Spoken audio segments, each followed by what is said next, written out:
यहाँ पर लालढांग चिल्लरखाल मोटर मार्ग एक बर्निंग टॉपिक है और उस टॉपिक में आपको ये बताना चाहता हूँ कि 7 साल से कोई केस सुप्रीम कोर्ट में लटका हुआ है।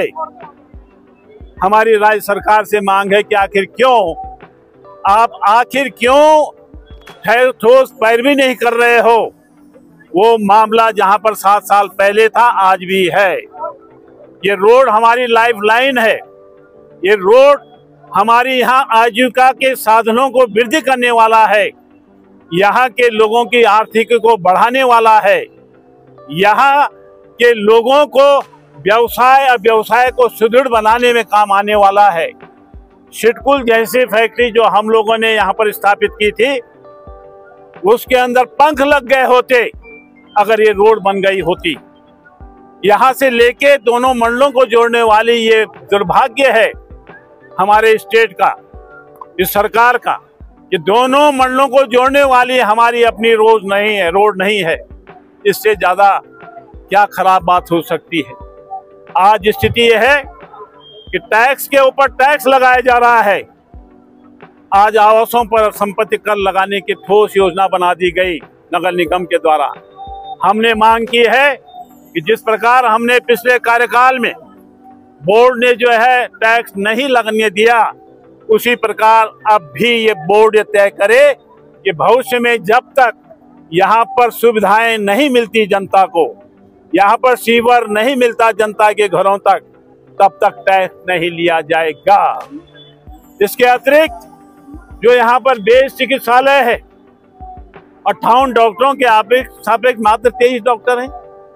मेडिकल कॉलेज का अता पता नहीं है जहाँ पर रोजगार मिलता, स्वास्थ्य सेवाएं यहीं पे लोगों को मिलती। यहाँ पर टाइगर सफारी जिसमें 10,000 से 15,000 लोगों को रोजगार मिलता, वो ठप कर दी गई। कर्ण आश्रम का विकास प्रत्यक्ष और अप्रत्यक्ष रूप से 15 से 20,000 लोगों को रोजगार देता, उसको ठप कर दिया गया। मेडिकल कॉलेज का बनाना रोक कर आपने यहाँ से 10-15 हजार लोगों का रोजगार छीन लिया। लालढांग चिल्लरखाल मोटर मार्ग बन जाने से यहाँ पर हजारों हजार बच्चों को रोजगार मिलता, वो आपने छीन लिया। आज यहाँ पर बहुत दिनों से एलयूसीसी के जो है चिट फंड कंपनी द्वारा जो है 800 करोड़ रुपए की ठगी की गई, सरकार के नाक के नीचे की गई, जिलाधिकारियों के नाक के नीचे की गई। आज जो तड़प कर जो यहाँ पर बैठे महीनों से, आखिर क्यों नहीं राज्य सरकार उनकी वेदना को सुन रही है? क्यों नहीं उन निवेशकों का पैसा ठीक उस प्रकार जिस संघ से सहारा इंडिया ने पैसा लौटाया था उस प्रकार लौटाया जा रहा है? तो ऐसी स्थिति में स्वाभाविक है कि जनता की आवाज के साथ आवाज जोड़ने का हमारा ये प्रयास महात्मा गांधी जी के जो एक किस्म से हथियार था सत्य, अहिंसा और सत्याग्रह, जिन्होंने फिरंगियों को दूर कर दिया, देश को आजाद कर दिया। हमारे भी इस सत्याग्रह से जनता को उन समस्याओं से आजाद करने का इरादा है कि जो इस समय थोपी जा रही है राज्य सरकार के द्वारा।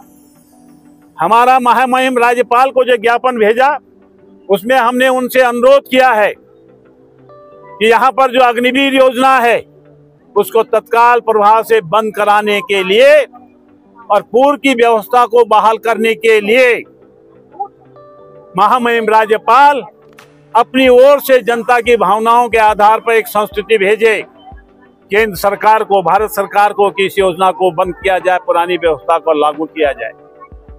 जो यहाँ पर लगातार महंगाई और बेरोजगारी बढ़ रही है, उसके लिए कोई कार्य योजना जो है राज्य सरकार को की जानी चाहिए। यहाँ पर आए दिन घरों के आंगन से बच्चों को उठाया जा रहा है। अब जो कभी मानपुर में, कभी शिवपुर में, कभी झंडी चौड़ में, कभी मोटाढांग में जो है बाघ नजर आ रहा है। नुकसान भी कर रहा होगा, मवेशियों का कर रहा है, जानवरों का कर रहा है, लेकिन अभी जान माल के नुकसान की भरपाई के लिए, रोकने के लिए राज्य सरकार को एक कार्य योजना बनानी चाहिए संपूर्ण उत्तराखंड के अंदर।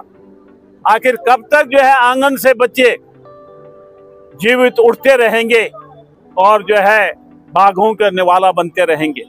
इसको राज्य सरकार को चाहिए कि इस पर फौरी तौर पर कानूनी व्यवस्था करे, कानून बनाए और इसके लिए व्यवस्था सुचारू रूप से करने का प्रयास करें।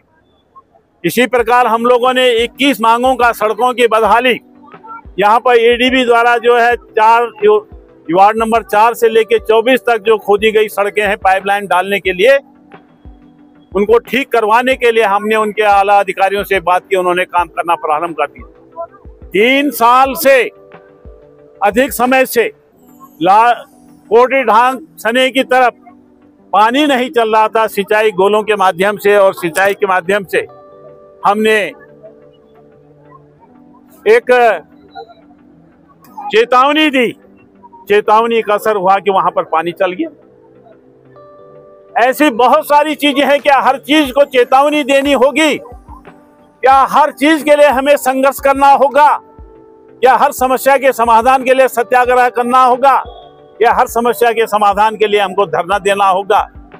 जब हम लोगों की सरकार थी, हमने एक प्रकार से जो धरना प्रदर्शन के कार्यक्रम थे स्वतः ही बंद हो गए थे, क्योंकि जनता की उन मांगों पर हम स्वतः ही संज्ञान लेते हुए उन पर काम करना प्रारंभ कर देते थे और जनता को राहत मिलना प्रारंभ हो जाता। इन्हीं बातों को लेकर हमने सत्याग्रह का 1 दिन का कार्यक्रम यहाँ पर चलाया और सरकार से, महामहिम राज्यपाल से हम भेंट करेंगे। समय मिलेगा तो मुख्यमंत्री जी से भी बात करेंगे।